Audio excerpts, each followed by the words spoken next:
Hello, everybody. It's the Alco Diesel Guy with another sort of off-the-cuff YouTube video. I guess you can sort of call it that.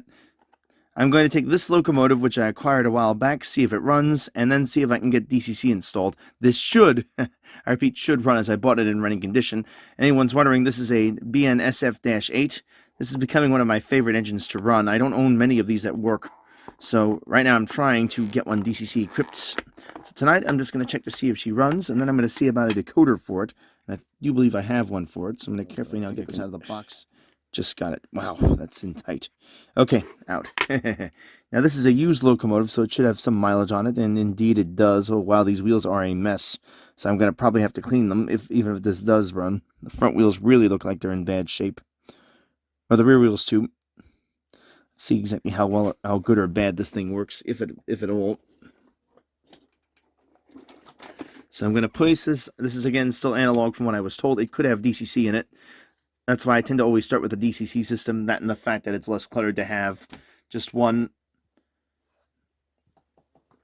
control and power system for your train sitting on your workbench. And it's okay to and you can sort of get away with just using it briefly to test things. And since I convert everything to DCC anyway, it just makes perfect sense. So anywho, trusty Digitrax DCS 50 all set to go again. Gonna give myself some juice here and get started. It always does. There it goes. And that is definitely an analog engine, I can tell by the noise. Let's go to loco 00.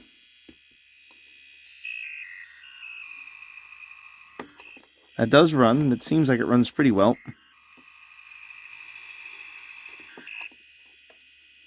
Okay, so I'm going to call that a runner, which I was told it was, so we know that much. It does run.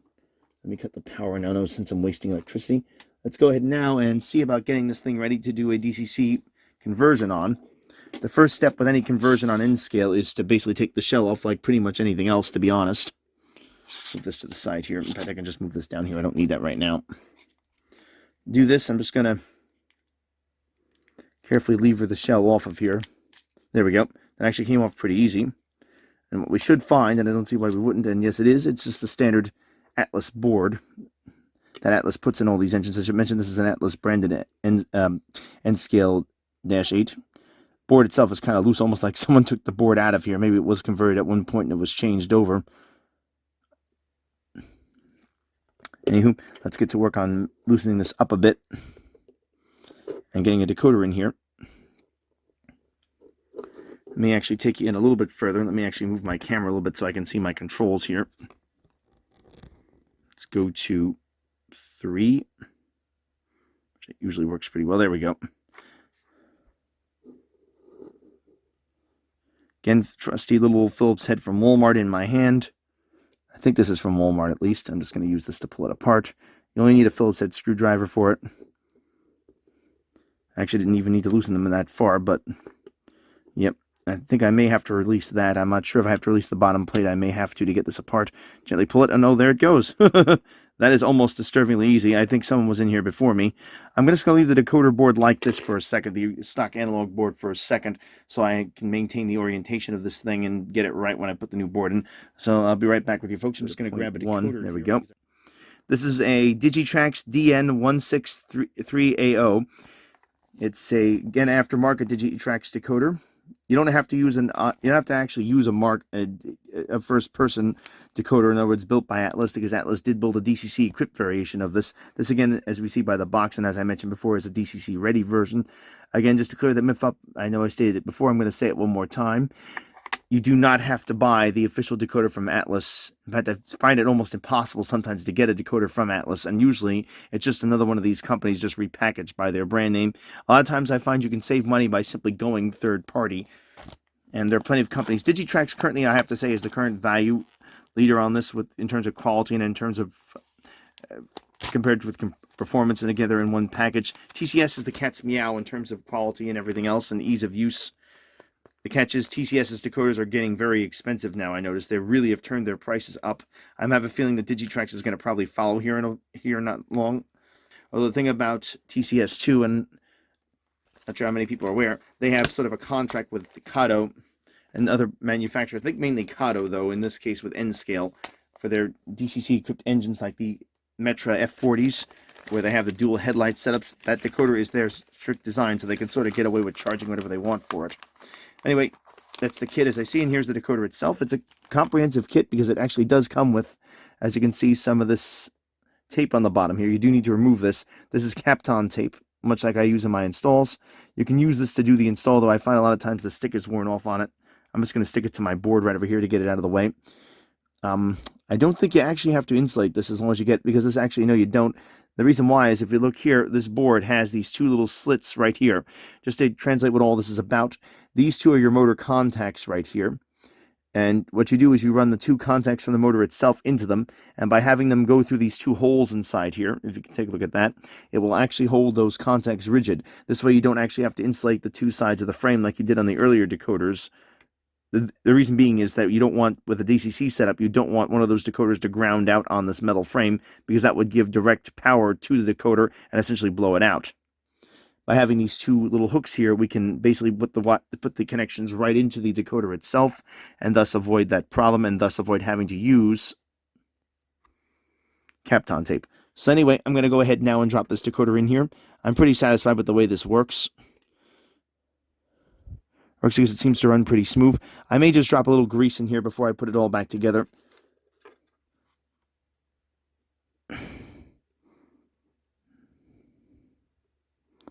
So the first thing I'm going to do is just carefully turn these up. This does look very suspicious how these are done, I have to say.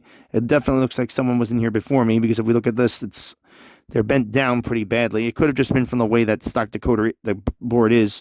As you can see here, unlike my board, this one has two connections for wires. I don't know why that was done. I guess the assumption is that those contacts get damaged, you can solder a wire in here and put the wire through the hole here. I should say that's what I meant by wires. And then with these two holes here in the actual motor pickups, as opposed to having the actual slits cut in place. Anywho, I'm going to go ahead and just go in like this. I believe that's the right orientation. And the reason why I know is because I just realized these contacts only go in one way. And so therefore this probably is this has to be the way it goes.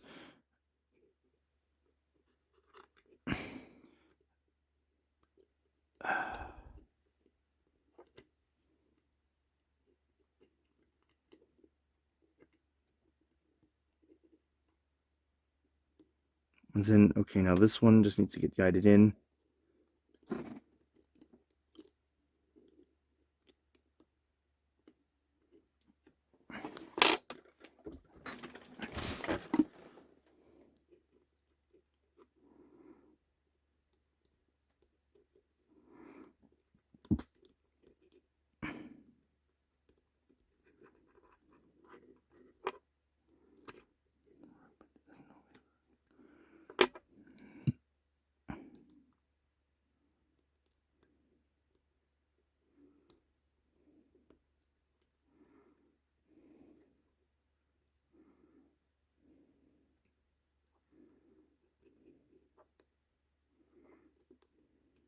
I may have to just take this whole thing apart and just make it fit like that, because this is just not working. But yeah, I think I'm calling it. I'm going to take this thing completely apart and just work with it that way. Take the base plate off here. I just don't, because even though it should slip in like that, should and is are two different things, or should and will are two different things. And yeah, this is clearly on the other side of that argument.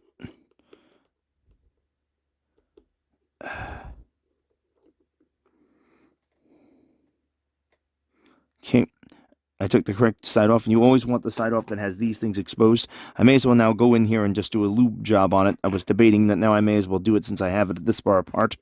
I can now just get these things in right the way they're supposed to be.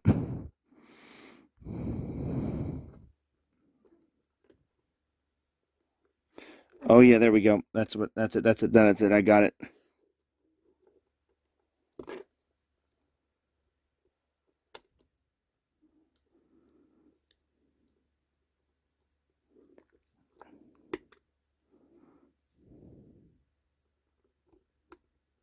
Finally, I think I got it.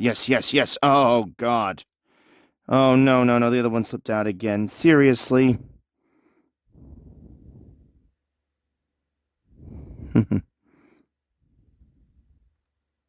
There it is. Oh, thank goodness they're in. Okay. Okay.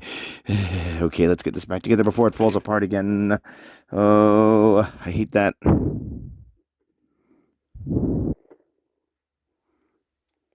Actually, let me grab my oil and just do quickly the bearings just once or twice right here. A little bit too much there. It seems a very typical expression that comes from most YouTubers when they work on projects. And let me get, maybe I should put a little grease in. Just an incy wincy dab right in the rolling gear, because that's where the abuse comes. Again, this is where the plastic meets the metal meets the plastic, or vice versa, whatever you'd like to, whatever the proper term is. Either way, it's a good idea to have just a little lubricant on that, is what I find. And Atlas is now doing this when they ship new locomotives as well, so it can't be the worst thing in the world to do. Okay, so now with all that done, I'm going to now take this whole assembly and put it right on top. It's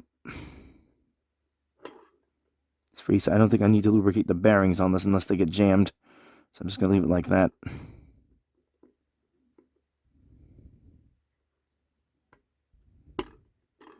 Okay, there we go. That's in place. That's in place. Put the truck's in place. Put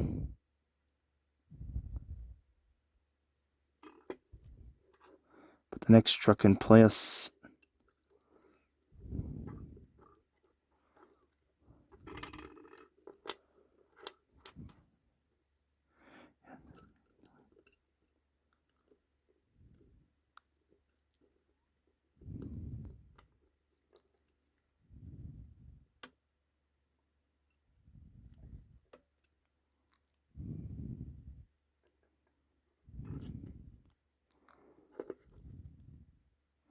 And make sure that these contact lines are in position. That's one of the reasons why I don't like going this far apart with something like this. But it needed to be, so I did it.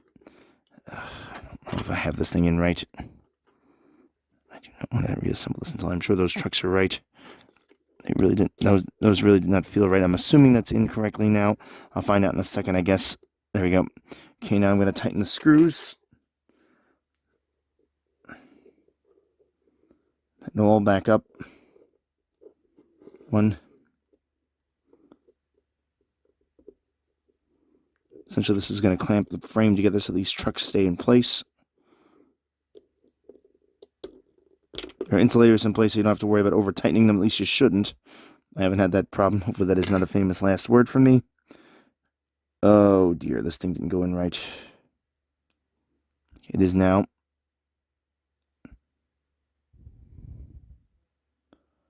Okay, so now I need the base plate. When it goes in one way, it can't fit that way, so it must be this way. There we go. Base plate's in place. And so that basically should be the end of that. I want to make sure this snaps in place on the top. Oh, it didn't, but it did now. Ooh. Oh dear.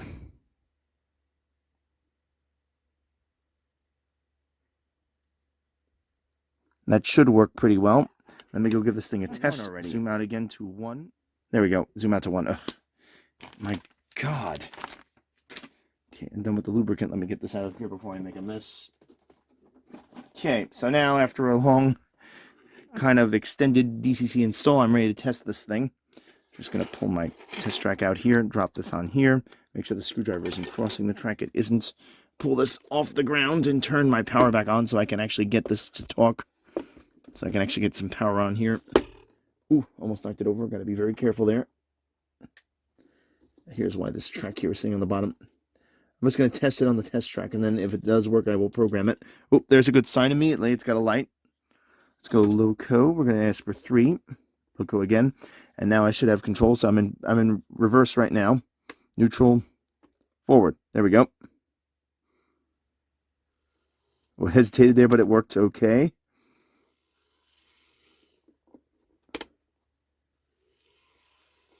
Runs a little rough initially, that until they remesh. Find the gears have to essentially remesh with themselves. That's sounding a lot better now. Just getting that lubricant spread around pretty good here. Yep, okay, that's good enough for me. That works very well. Board seems a little loose. I have to see if maybe this is one of the ones they recommended putting solder in place, but as long as this works, I'm happy with it. I'll see how this works out. As far as I can tell, though, this should be fine. Let's go ahead now and place this on this track, which is my programming track, and program this sucker to the address, which is 527. So I'm just going to go to, let's see here, prog, direct, loco, address number 4, 527 CVWR, to write it down there, 527 CVWR. There it is, exit. Let's see if this will actually work now.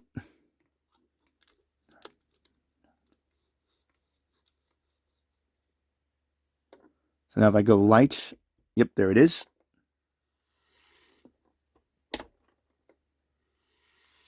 And just like that, yep, that'll do it.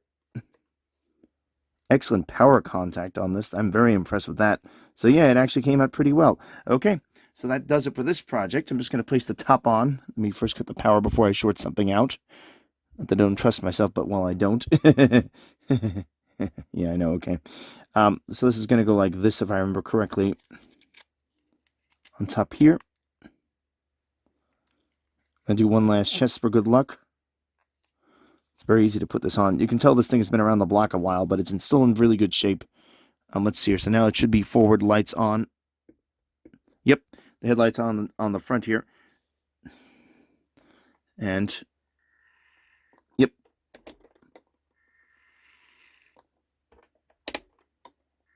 And there we go. Alrighty, and that's going to do it for this one. It was a little bit longer than I expected it to be, but it did eventually get there in the end. This goes to show you, just because something says easy to install and just because it has been in the past doesn't necessarily guarantee it's going to go smooth. Anyway, if you like this film, give it a thumbs up. If not, thumbs down. Please subscribe, and as always, keep the metal side down.